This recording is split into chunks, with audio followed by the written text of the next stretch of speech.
Y tal como hemos hecho con otros sectores ministeriales, invitamos hoy al ministro del Interior, Carlos Vaz-Sombrío, con el cual queremos conversar sobre el balance que podemos hacer de los primeros 12 meses suyos en ese sector. Pero antes de eso, quisiéramos hablar sobre dispositivos particulares adoptados por las fuerzas del orden para garantizar nuestra seguridad durante las fiestas patrias. Fiestas patrias quiere decir mucha gente que viaja y mucha gente que ha cobrado gratificaciones más líquido que nunca que circula. ¿Qué es lo que se ha previsto para garantizar que nuestras fiestas patrias discurran de la manera más segura posible, señor ministro? Las fiestas patrias son días de trabajo adicional para la policía. Por un lado, tiene que desplegarse más en términos de protección de los ciudadanos en carreteras, tiene que tratar de evitar más robos que se producen en esa época, tanto a viviendas como a personas. Como bien lo has dicho, muchas personas tienen un poco de descuido en sacar sumas importantes de dinero de los bancos, y cuando hay gratificaciones eso aumenta. Ahí lo que la sensatez indica es que hay que hacer transferencias bancarias, hay que trabajar de esa manera, claro, en un mundo tan informal como el que vivimos, ¿no? Cheque de gerencia. Por lavar dinero, dar vueltas a dinero. Esa es la impresión que yo tengo. Para evadir a la USUNAC. Que yo creo que la informalidad en el Perú y la ilegalidad son dos caras más. Un cheque de gerencia cuesta 15 soles. Sí, no, me queda clarísimo. Me queda clarísimo. Y si vas a sacar 40.000 soles, puedes pagar 15, ¿no? Yo soy de la opinión que no debería permitirse las transacciones económicas bancarias en efectivo por montos, digamos, más de 15.000 soles, por decir algo, porque además se convierte en un peligro para el resto de la ciudadanía. Pero bueno, no se ha podido tener ese tipo de legislación. Y también está el trabajo de garantizar la seguridad de la fiesta patria, propiamente dicha, ¿no? Organizar todo el protocolo y garantizar la seguridad de todo el protocolo de la fiesta nacional, tanto en Lima como en todas las regiones, ¿no? Es un trabajo que la policía sabe hacer muy bien porque lo hace rutinariamente todos los años, y digamos, creo que hasta donde podemos decir, se hace lo razonablemente bien, ¿no? Ahí tiene que haber un poco también de colaboración de la ciudadanía en, como dicen la gente en las calles, no regalarse tampoco, ¿no? No regalarse. No regalarse. Bueno, más allá de este punto específico, ¿qué cifras oficiales tenemos sobre la delincuencia común y sobre el crimen organizado, el combate que les ha librado su ministerio? A ver, en el crimen organizado, que creo que es donde se siente un poquito más los resultados, la estrategia que hemos llamado mega operativo, creo que es el trabajo de inteligencia policial para no atrapar al primero que encuentras de una organización criminal, sino esperar 4 meses hasta que tengas toda la estructura, está funcionando. Creo que hay algunos resultados importantes allí. Hemos hecho 71 de estos y hay una, como puedo decirles, una cola de operaciones grandes que están por suceder en diferentes lugares del país. El lunes en principio tenemos uno grande en algún lugar del país, y esto está golpeando. ¿Cómo medimos que está teniendo un éxito razonable? Que en todas las ciudades de la costa, donde el fenómeno ocurre con más fuerza, el índice de extorsión a empresas ha bajado, que se dio en Piura de 40% a 10%, en Trujillo de 53 a 37, en Chiclayo de 30 a 20. No es el fin del problema, pero hay, en lugar de una tendencia a la subida, una tendencia a la bajada. En el crimen organizado creo que tenemos una estrategia bien pensada, que creo, no en el mundo rural, no en las economías ilegales, pero si mantenemos esta estrategia podemos regresar a antes del 2007. ¿Recuerdas, Alto, cuando fuiste acá y hubo estos stickers? Sí. Esto se extendió a todo el país de una manera... Los stickers para la extorsión. Exacto. Y ahora, de alguna manera, eso se empieza a revertir. No digo que sea revertido, se empieza a revertir. Y yo creo que ese tipo de delito de crimen organizado podríamos terminarlo en las ciudades de la costa. Ese es el otro tema que quisiera abordar. Disculpa, Aldo, un ratito para complementar lo que está mencionando el ministro. Estuvimos en Trujillo conversando con el fiscal William Rabanal, que es un fiscal que se ha comprado el pleito de luchar contra el crimen organizado. Ahora, Trujillo es una plaza complicada. Y él nos decía que uno de los obstáculos contra los que luchan es la cantidad de menores de edad que empiezan a ser captados por estas bandas. Nos habló incluso de muchachos de 14 años que eran capaces de matar por un cajón de cervezas. Ahí obviamente no es un trabajo solo de policía, hay un trabajo social mucho más grande que tiene que hacerse, ¿no? Sobre eso quisiera contarles un poquito más, me permiten, que es la idea del barrio seguro, que quisiera comentarla luego. Pero Aldo lo que ha planteado es el otro esquema de criminalidad, es el raquetero, el marca. Fíjense, allí la alternativa es construir un sistema de patrullaje mucho más intenso y que llegue a las callecitas de los barrios. El esquema de patrullaje que tenemos todavía ahora es básicamente troncales. Entonces tú dejas expuesto mucho de los barrios pequeños. Para eso estamos haciendo varias cosas. Uno, ya lanzamos el concurso de los 900 patrulleros de mi barrio, proyecto piloto para la ciudad de Lima y Callao, 900 que van a ir básicamente a los distritos pobres, donde no hay serenazgo, por decirlo de alguna manera. Y van a estar recorriendo las calles pequeñas. Estos vehículos, y eso también es un cambio, lo estamos haciendo con un sistema de renting. Ni una sola compra en el ministerio está autorizada si no viene con mantenimiento. Y vamos a poner mantenimiento a las compras anteriores. Ya está lanzado. Porque también es una fuente de corrupción, había canibalismo, venta de piezas, era impresionante. Totalmente. Pero en términos de operatividad, la corrupción no se ha acabado. Estamos luchando contra ella, pero la corrupción, como en todo el Estado, continúa en mi sector. Yo soy en eso claro. Hay dos problemas serios, los 24 policías. 28 que estaban en las bandas, y lo que fue increíble que se entrenaban en un campo de la FAP. Ese es otro caso, pero ese es otro caso también. En la FAP se entrenaban los criminales. Hay funcionarios de Senfor que acabamos de detener en un operativo en la... mira, no hay crimen organizado sin corrupción en el Estado. Son mellizos. Pero que ya se entrenen los criminales en bases militares, ya es... Ahora, hay que, para ser justos con los militares, un grupo de criminales entrenado en una base militar por la corrupción de un par de FAP, para hacerlo. No es institucional, ¿no? Broma, ¿no? Sí, lo que quiero decir es, no es que toda la base militar. Pero bueno, el tema de la calle, a ver, varias cosas estamos haciendo. Nada va a ser una solución definitiva ni completa, pero estamos tratando de innovar con estrategias. Los patrulleros del barrio, primero se hace renting, entonces ya no hay riesgo de que se malogren, que choquen, seguro, todo. Y son vehículos pequeños para las calles pequeñas. 900 para los barrios populares de Lima es un buen número que nos va a permitir un mayor patrullaje. ¿Cómo hacemos para que haya quien los maneje? Estamos cambiando el sistema obsoleto en la policía de que se separa el chofer del policía. Entonces, contratas choferes, asimilas choferes, y los policías son como llevados por el chofer. Ahora es obligatorio que todos los policías salgan de las escuelas con brevete policial, y que los dos que estén en el auto, o los tres, dependiendo de las circunstancias, son chofer y alternado. Estamos poniendo 1.100 auxiliares de policía. Ya se les contrató, ya la evaluación terminó. En agosto van a entrar a las comisarías de Lima, en los barrios donde más se necesita, 1.100 auxiliares para hacer tareas administrativas. O sea, el esquema... era iluso el esquema de, digamos, si vamos a sacar a todos los administrativos a la calle, al mes estaban todos haciendo después tarea administrativa, que por cierto es groseramente excesiva, obsoleta, y que también hay que cambiar, o sea, simplificar. Pero la ministra Marisol Pérez Tello como que no lo acompañaba a usted, no se ha construido más cárceles, el tema de los bloqueadores todavía no está del todo implementado, recién han empezado los grilletes. Tómese su tiempo, ministro Vaso Mbrío, para dar respuesta a estas preguntas difíciles, porque tenemos que hacer una pausa y luego retomamos nuestra entrevista con el ministro del Interior.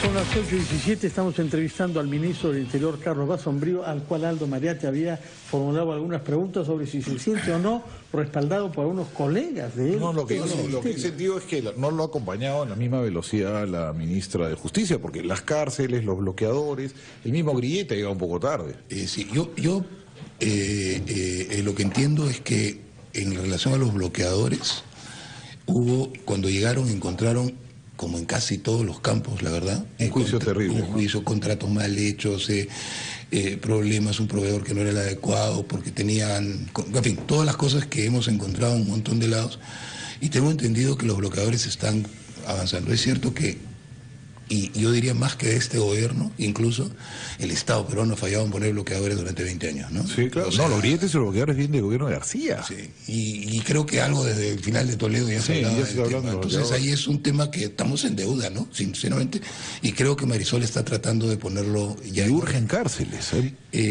Sí, el esquema que ella ha adoptado en este primer año es la de que en las cárceles que ya están, dar como más habitabilidad, digamos, poner camarotes, poner cosas para que pueda, pero se urgen cárceles, además, porque lo digo sin vanagloriarme nada, el ritmo de detenciones por crimen organizado ha subido en 75% con respecto al igual periodo del año anterior. Y como es trabajos de inteligencia, hechos con paciencia, de acuerdo al fiscal de crimen organizado, que es el que sigue el tema, el doctor Cotrina me dijo el otro día, entre el 90 y el 95% terminan con detención. Pero en el Perú se detiene por alimentos. Tú vas a las cárceles y hay una gran cantidad de gente que no debería estar detenida por alimentos. Ese es un absurdo, y es un absurdo total, y además carga mucho la cuestión procesal, porque entra el sistema penal, ¿no? Debería ser el juez civil nomás que administre esos temas. No son temas que yo maneje muy en detalle, por lo que yo no soy abogado, pero cierto, hay un montón de problemas en general en el sistema penal, desde la policía hasta el Ministerio Público, hasta el INPE, que tenemos que trabajar mucho más. La carga por alimentos creo que es la mitad, ¿no? De la carga en los juzgados penales. Tengo es entendido que y en términos debería ser civil. Y los requisitoriados.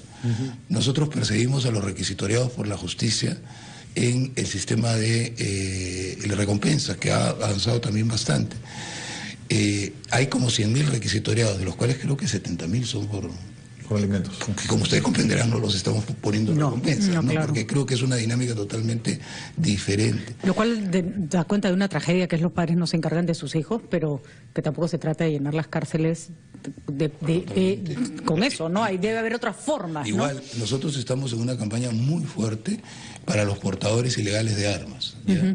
Y estamos dando recompensa por 5.000 soles por cada persona que denuncie un portador ilegal de armas.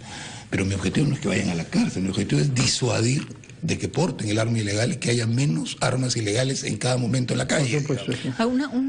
Además, la cárcel está llena de personas que todavía no tienen una sentencia, y todos discutimos la prisión preventiva de Ollantumala y nadie se acuerda de que hay cientos de personas que han ido por prisión preventiva por robos menores, ¿no? Tengo entendido que más son los procesados que los condenados. Así es, hay más gente que todavía no se le ha probado la culpabilidad de los que ya tienen una sentencia. Así es, y eso tiene mucho que ver con esa sobrecarga del sistema penal por temas que no deberían estar en el sistema. Y con un abuso de la prisión preventiva también, ¿no? En muchos casos, Sí. ¿no?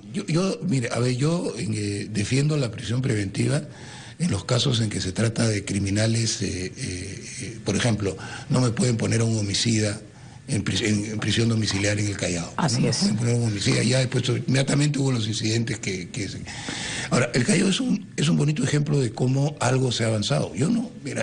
Esto es como la lucha contra la mortalidad infantil. ¿Quién puede sentirse satisfecho? Nadie. Pero algo se avanza. ¿En qué se ha avanzado en el Callao? A ver, por ejemplo, ¿Qué datos tenemos? Callao, cuando llegamos nosotros, lo único que querían los alcaldes, con los que el otro día estaba una magnífica reunión, que trae el ejército, estaba en estado de emergencia y no querían acabar con el estado de emergencia. Hoy día el Callao está razonablemente mejor, por lo menos es lo que me dicen los 7 alcaldes distritales del Callao, con los que estaba en una linda reunión hace unos días. No es que el problema haya acabado. En los barracones del Callao, que ahora no quieren ser llamados barracones con buenas razones, sino zona sur del Callao, tenemos juntas vecinales trabajando con la policía. No te digo que acabó el problema, pero hay algunos indicios de que, por ejemplo, en el Callao las cosas han mejorado un poco. Y eso para mí es Por supuesto. No te digo... Motivo de aliento, pero hay un tema que no hemos mencionado todavía y que es nuestro tabú nacional, es el narcotráfico. Usted ha dicho que sobre algunos temas no tiene especialización porque no es abogado, pero el narcotráfico sí tiene que estar en el centro de su preocupación, en todo el territorio peruano, pero también y particularmente en el Braem. ¿Cuánto hemos avanzado respecto de eso? Habida cuenta de que aumenta la superficie de nuestro territorio consagrada al cultivo de hojas de coca. Yo he visitado el Braem hace unos meses, había una integración de las 3 Fuerzas Armadas con la Policía Nacional. ¿En qué estamos ahora, al cabo de un año suyo en el Ministerio del Interior? A ver, no es por evadir responsabilidad, pero el Brian está a cargo del Ministerio de Defensa. O sea, pero hay Policía Nacional. Hay un apoyo a ellos, ¿no? Ellos son los que, por norma, ven la lucha contra el narcotráfico y el terrorismo en el Brian, ¿ya? Nosotros los apoyamos, pero son ellos los que ven el tema. Y en ese sentido, lo digo más que por caudir responsabilidades, porque no tengo un balance preciso sobre eso que creo que lo deben dar. Ahora, la Dirandro está trabajando muy bien en un aspecto y nos falta otro, ¿ya? Porque yo creo que en todo esto no hay blancos y negros en este año, sino que he aprendido que la realidad es mucho más gris.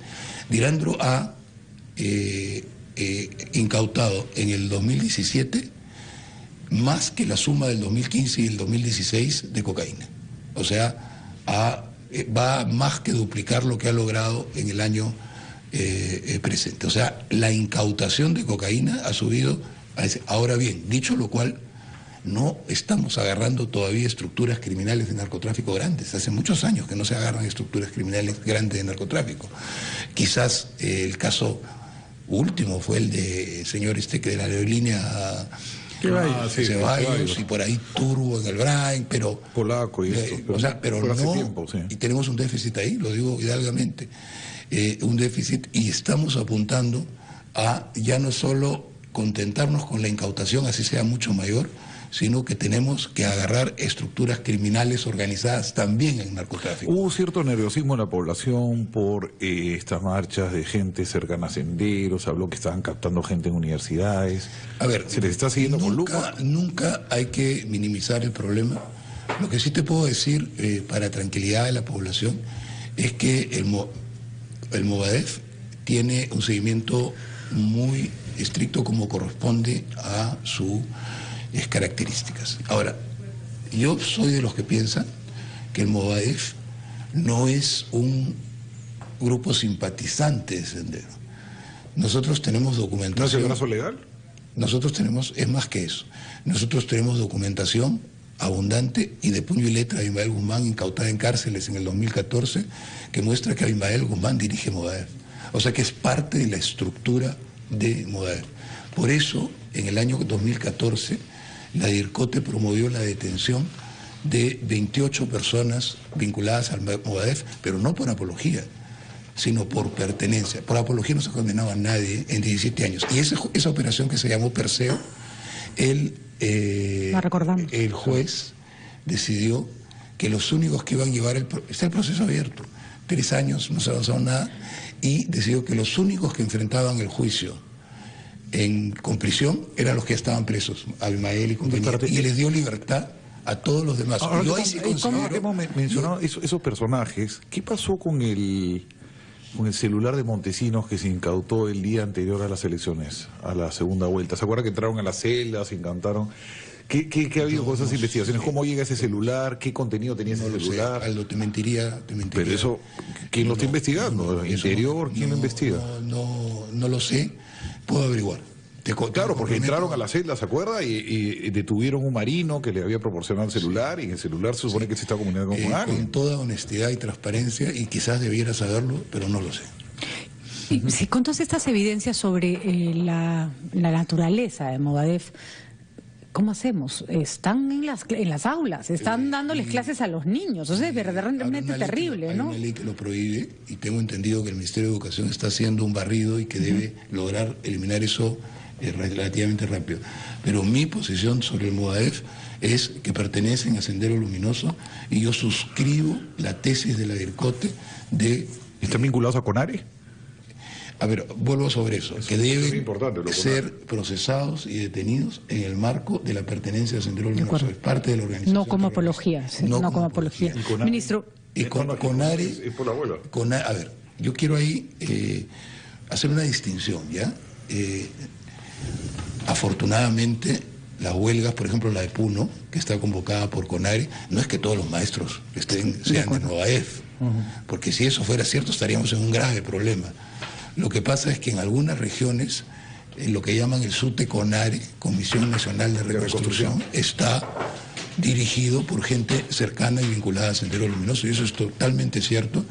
Y ese problema viene desde el 2000. ¿Y recién órdenes Guzmán? ¿Ah? ¿Recién órdenes Guzmán? No sé si reciben órdenes de Guzmán en el sentido operativo de la palabra, pero son gente que está vinculada a esa organización terrorista, sí lo es. Ministro, tenemos que hacer una nueva pausa y después de lo cual habrá una pregunta de nuestra compañera Patricia del Río, y quisiéramos que nos hable sobre las reformas que ha hecho también en la Policía Nacional ella misma, ¿no?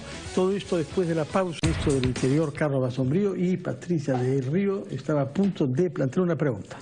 Su cartera es sumamente difícil, pero a pesar de los detractores, no se puede negar que hay avances visibles.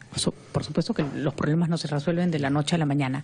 Sin embargo, se dice, no necesariamente todos compartimos esa teoría, que usted se ha salvado 2 veces de ser interpelado y probablemente censurado, primero por el tema Chinchero y la caída de Vizcarra, y segundo por la caída de Torne. ¿Cómo explicamos esta suerte de animadversión que le tiene el fujimorismo? ¿Ha logrado usted algún tipo de acercamiento con ellos? ¿Por qué la ojeriza si no hay un error evidente? Su postura con respecto a Movadef es bastante clara. Un gato de 7 vidas. Sí, el ministro siempre cae parado. No lo sé. Y, a ver, yo te digo con toda transparencia y honestidad, no me habrán escuchado una sola palabra en el año en que estoy como ministro, en que yo me inmiscuya o critique o me enfrente a ningún grupo. No, y usted se disculpó claramente. Sí, yo creo que si uno generaliza, y lo dije ahí, toda generalización es una ofensa, y fue una ofensa, y me disculpé. Yo he estado siempre en el lado de, digamos, crítico del fujimorismo por las cosas que ocurrieron allí. Pero lo asumí personalmente desde que soy ministro de Estado. En esa cartera encima, lo único que tenemos que buscar es encuentros y acuerdos. Y creo que lo que estamos haciendo también lo hubieran hecho ellos, porque no hay que inventar la pólvora, son más o menos las cosas que hay que hacer. Y voy a tratar de seguir trabajando. Estuve en la interpelación y si vuelve a verla, estaré ahí. No creo que sea un mecanismo perverso ni nada, forma parte también de la vida política. ¿Y sus relaciones con la Policía Nacional cómo andan? Porque algunos sostienen que la política implementada por su ministerio ha generado mucho malestar. Cuéntenos, por ejemplo, ¿cuántos generales hay ahora? ¿Cuánta satisfacción hay respecto de la estrategia que se ha diseñado y se ha concertado con la policía? Y también sobre temas mucho más corporativos como el hospital de la policía, que era un escándalo verdaderamente de maltrato a la Policía Nacional, ¿no? Les cuento, mira, a ver, yo y lo repito y lo he dicho en N oportunidades y lo acabo de escribir en un diario. La policía, como otras instituciones del Perú, tiene problemas. Ha tenido más, pero ahora todavía tiene problemas. Tiene problemas que la policía misma lo sabe perfectamente porque lo discutimos con los generales y los coroneles. Nosotros tenemos reuniones con todos una vez por semana y con grupos más pequeños todos los días. Tenemos una interacción, una amistad establecida a lo largo del tiempo. Pero en la policía hay problemas de corrupción, los hay, es real. Y como dijo el director de la policía, quien cruza la línea ya para nosotros no es un policía. Y él está teniendo el coraje de acompañarnos y liderar del lado policial un proceso de no barrer bajo la alfombra, trata de construir una institución que es mucho más limpia. Creo que entre la gente que se ve perjudicada por, digamos, un manejo más limpio, más pulcro, una lucha contra la corrupción fuerte, intereses creados, no creo que me quieran nada. Pero te lo digo con toda honestidad, ayer he estado con 250 coroneles, comandantes mayores que están haciendo sus cursos, discutiendo sobre los temas de fondo de la policía, escuchándolos, dialogando.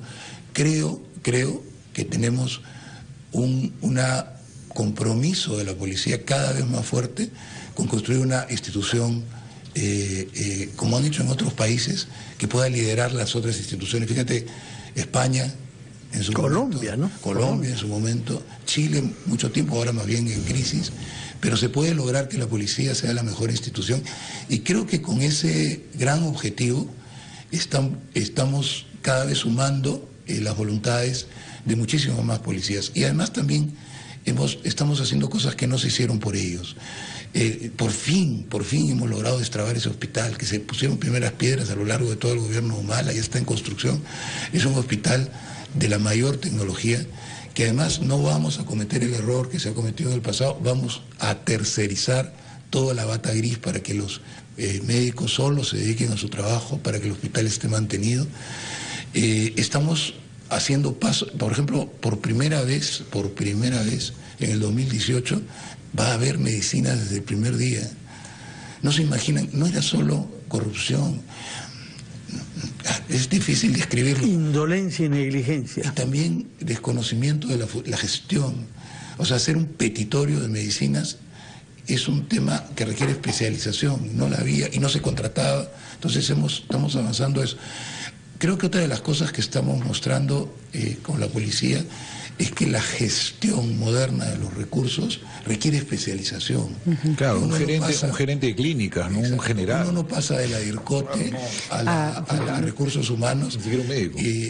Ni siquiera un médico. Ni siquiera un médico. Los médicos son los peores administradores, más bien. O pueden ser buenos o malos, como mi experiencia es muy malo. Entonces, estamos tratando de poner una gestión mucho más moderna de los recursos. Introducir otros conceptos, tercerización, en fin, eficiencia gerencial en los manejos. ¿Y quiénes son los beneficiados de eso? Los propios policías. Por ejemplo, Fodipol, y esto lo han manejado ellos, Fodipol era un desastre. Ahora está prestando, ha duplicado un muchachito de 22 años que sale de la escuela, de suboficiales, que por cierto, hago la propaganda, aprovecho, se viene con una convocatoria para 6.000 en todo el país. ¿Cuánto ganan cuando salen de 3.000 soles? 3.000 soles. O sea, el doble que un médico, más que un médico, el doble que un... No lo diga tanto porque hay un crimen de huelgas de médicos y maestros. Sí, pero estamos tratando de atender todas esas necesidades. Se acaba de subir el sueldo de los maestros. Pero lo que quiero decir es, un muchachito de ellos, por ejemplo, puede pedir a la semana que está en su institución 130.000 soles de préstamo para vivienda y pagarlo en 30 años. Son cosas, lo digo porque quiero atraer a los mejores a las escuelas. Ojalá lo consiga, ministro, porque es fundamental. No puedo evitar hacerle la siguiente pregunta. Usted tiene una lucha contra la corrupción absolutamente marcada. La salida de las procuradoras dificulta su trabajo.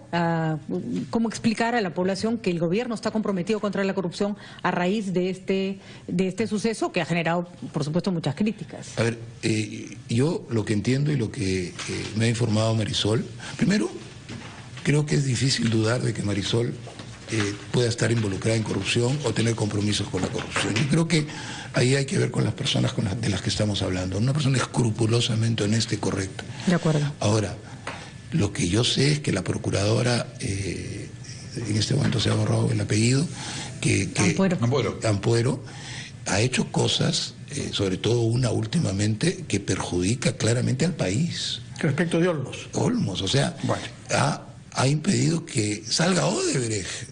O sea, lo que nosotros queremos que se vaya Odebrecht, los peruanos, por una empresa corrupta y ha ocasionado todos estos problemas, y traer capitales sanos. Ella pone una cautelar que impide que se venda. Entonces, eso le causa un daño enorme al Estado, y creo que Marisol ha hecho una decisión muy difícil, y que sabía ella que la iban a enfrentar muy fuertemente, y le dijo a la señora Príncipe: señora, esta procuradora no puede quedarse porque va contra los intereses del país. De acuerdo, señor ministro, mejor no lo llevamos fuera de los terrenos sectoriales, porque hay un mandamiento que tienen puesto los ministros. Muchas gracias. Pero saludar el coraje de Marisol finalmente, porque también puedo mirar al costado. La caja militar policial, ¿cómo anda la situación? Está funcionando mejor. Aldo, como tú sabes, los policías y los militares desde hace ya 12, 14 años ya no entran a la caja. O sea, la caja es un proceso... ¿Está cerrada? Sí, hace muchos años. Y tienen otros sistemas de descuentos parecidos a las AFPs o AFPs, ya no, en este instante no me acuerdo. La caja es ¿cómo te puedo decir? Es los que le da pensiones a los mayores, o sea, a los que son los más veteranos, y está manejada mucho más profesionalmente. Yo puse como director nuestro en la caja a un jubilado del Banco de Crédito, a seminarios, que ustedes quizás lo conozcan, un profesional. Un profesional de primera, ya jubilado, y lo está haciendo por gratis porque quiere a la policía. Muchas gracias. Y él me dijo que estaba impresionado con el éxito. Muchas gracias, señor ministro. Vamos a hacer una pausa y nos vamos a...